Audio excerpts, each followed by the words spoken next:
मंडी जिला की कोरोना की आज की ताज़ा स्थिति और आने वाले समय में जो हमारी तैयारियां हैं उसके बारे में अवगत कराना चाहता हूं। आज की दिनांक में मंडी जिला में जब से कोरोना महामारी शुरू हुई है उसमें 11,946 पॉजिटिव केस आ चुके हैं, जिनमें से 10,965 क्योर हो चुके हैं, स्वास्थ्य लाभ प्राप्त कर चुके हैं और इसमें 146 दुखद मौतें भी हो चुकी हैं।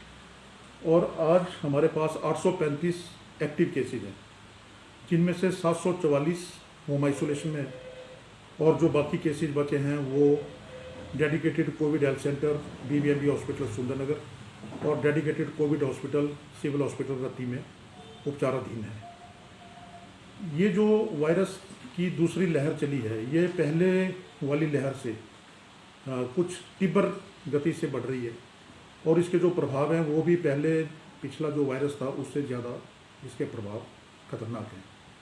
पहले वाले वायरस में इन्फ्लुएंजा लाइक इलनेस यानी जुकाम खांसी की बीमारी की तरह लक्षण थे, बुखार आता था, बदन में दर्दें होती थी, परंतु इस वायरस में कुछ और लक्षण ऐड हो गए हैं, जैसे कि लूज स्टूल्स, थोड़ा डायरिया आता है इसमें, आंखों में दर्द, आंखों की लाली, कान में कम सुनाई देना, कुछ इस तरह के लक्षण भी इसमें आ रहे हैं और ये वायरस कम उम्र के लोगों को भी प्रभावित कर रहा है।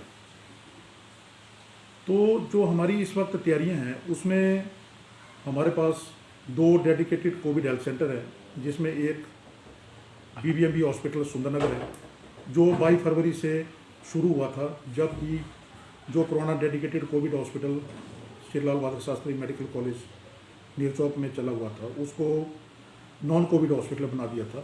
उस वक्त BBMB हॉस्पिटल सुंदरनगर को Covid hospital dedicated covid health centre बनाया था। वहाँ पर 40 बिस्तरों की व्यवस्था है और सभी बिस्तर ऑक्सीजन युक्त है और वहाँ पर सभी तरह का इलाज मिलता है।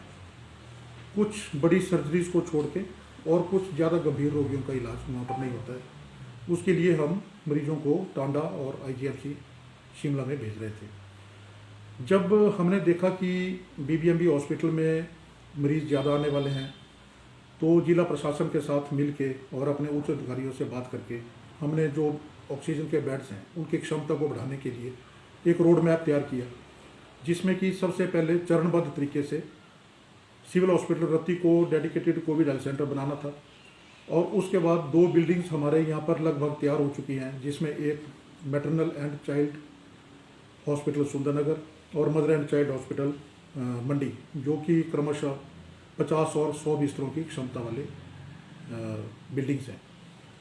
तो 2 दिन से हमने सिविल हॉस्पिटल रत्ती को भी डेडिकेटेड कोविड हॉस्पिटल बना दिया है, जो 5 अप्रैल को नोटिफाई हो चुका था सरकार द्वारा और हमने 2 दिन पहले उसको एक्टिवेट कर दिया है। तो कल उसमें भी 7 रोगी दाखिल हो गए थे। BBMB फुल कैपेसिटी पर चल रहा है, वहाँ पर 40 रोगी दाखिल है। अभी आने वाले 2 दिनों में mother and child hospital Sundernagar की जो बिल्डिंग है वो कल तक नोटिफाई हो जाएगी और 2 दिन के बाद उसको भी एक्टिवेट कर दिया जाएगा। और इसके साथ साथ हमारे पास 7 डेडिकेटेड कोविड केयर सेंटर हैं, जिनमें कि Panchayati Raj training institute Jogindar Nagar, tribal hostel Batog Drang, Panchayati Raj training institute Thunag, forest training institute Karnoti Sundernagar और पंचायती राज रिसोर्स सेंटर सदियाना मंडी में है। इनमें से पंचायती राज रिसोर्स सेंटर सदियाना एक्टिवेट हो चुका है, जिसमें कि हमारे पास 18 रोगी उपचाराधीन है। तो जैसे जैसे रोगियों की संख्या बढ़ती जाएगी जिनको कोविड केयर सेंटर्स में रखना होगा, उसके मुताबिक जो कोविड केयर सेंटर मैंने जिनके अभी नाम गिनाए उनको भी चरणबद्ध तरीके से एक्टिवेट किया जाएगा। और अगर बहुत ही ज़रूरत पड़ रही है, जैसे कि अगर टांडा RPGMC टांडा और IGMC शिमला अगर सैचुरेट होने लगते हैं तो टर्शरी लेवल की हेल्थ केयर सर्विसेज देने के लिए कोविड रोगियों के लिए श्री लाल बहादुर शास्त्री को भी कोविड हॉस्पिटल बनाना सरकार के विचाराधीन है।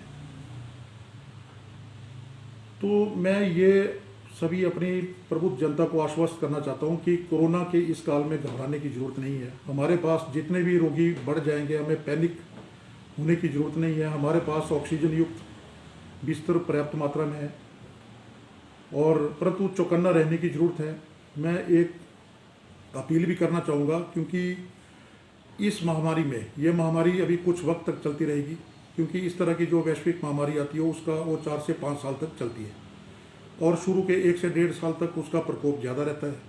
1.25 साल हमारा निकल चुका है, तो आने वाले जो 2-3 महीने हैं वो थोड़े संकट भरे हमारे समय है। तो 2-3 महीनों तक अभी इस सेकंड वेव का प्रकोप जारी रहेगा। उसके बाद नंबर ऑफ केसेस में काफ़ी कमी आ जाएगी। जो हमारा उद्देश्य है वो ये है कि मौतें ज़्यादा ना हो। मौतें ज़्यादा ना हो उसके लिए 3 ही चीज़ें हैं। एक ये है कि अर्ली डिटेक्शन, अर्ली ट्रीटमेंट।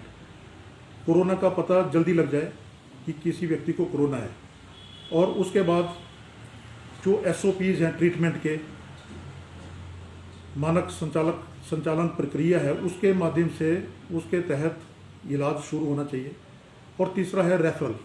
अगर कोई रोगी होम आइसोलेशन में है या किसी कोविड केयर सेंटर में है, उसकी अगर तबीयत बिगड़ती है तो उसको हायर सेंटर में, डेडिकेटेड कोविड हॉस्पिटल में समय पर उसको रेफ़र किया जाए। परंतु मुझे कहते हुए दुख भी हो रहा है कि मैं पिछले कुछ समय से देख रहा हूँ कि जो भी रोगी हमारे पास आते हैं वो काफ़ी गंभीर अवस्था में आते हैं, और जो हमने पाया उसमें देखा गया है कि रोगी घरों में अपना इलाज लेते रहते हैं, केमिस्टों से दवाइयाँ ले लेते हैं, जो भी गलत है उनको देनी नहीं चाहिए, अपने देसी नुस्खे अपनाते रहते हैं, 8-10 दिन का समय बर्बाद कर देते हैं।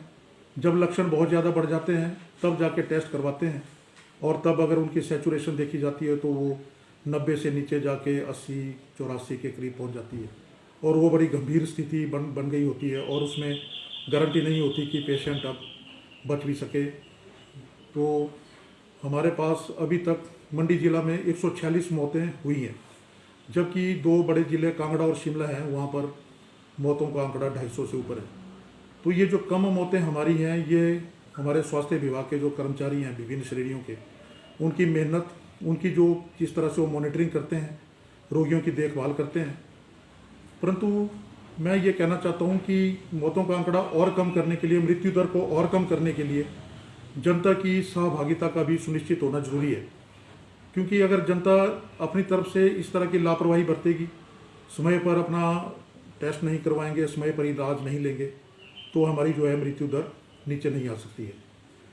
तो अंत में मैं यही कहना चाहता हूँ कि सभी लोग चौकन्ने रहें। ये वायरस बहुत खतरनाक वायरस है, घातक है, और जो भी कोरोना अनुरूप व्यवहार सरकार द्वारा, प्रशासन द्वारा, राज्य प्रशासन द्वारा, जिला प्रशासन द्वारा बार बार कहा जाता है, उसको अपनाएं, उसकी अनुपालना करें। 2 गज की दूरी रखने में कोई नुकसान नहीं है, सबको आगे आना चाहिए, दूर दूर खड़े होना चाहिए, 2 गज के डिस्टेंस पे रहना चाहिए, मास्क का उचित प्रयोग करना चाहिए, और जो हैंड हाइजीन है, साबुन से बार बार हाथ धोना बहुत ज़रूरी है, और जहाँ पर पानी की उपलब्धता नहीं है वहाँ पर सैनिटाइज़र का प्रयोग करना चाहिए। तो इसके साथ ही मैं एक बार दोबारा अपील करता हूँ कि घबराएं नहीं, चौकन्ने रहें, और जो कोरोना अनुरूप व्यवहार है उसकी अनुपालना करें। धन्यवाद।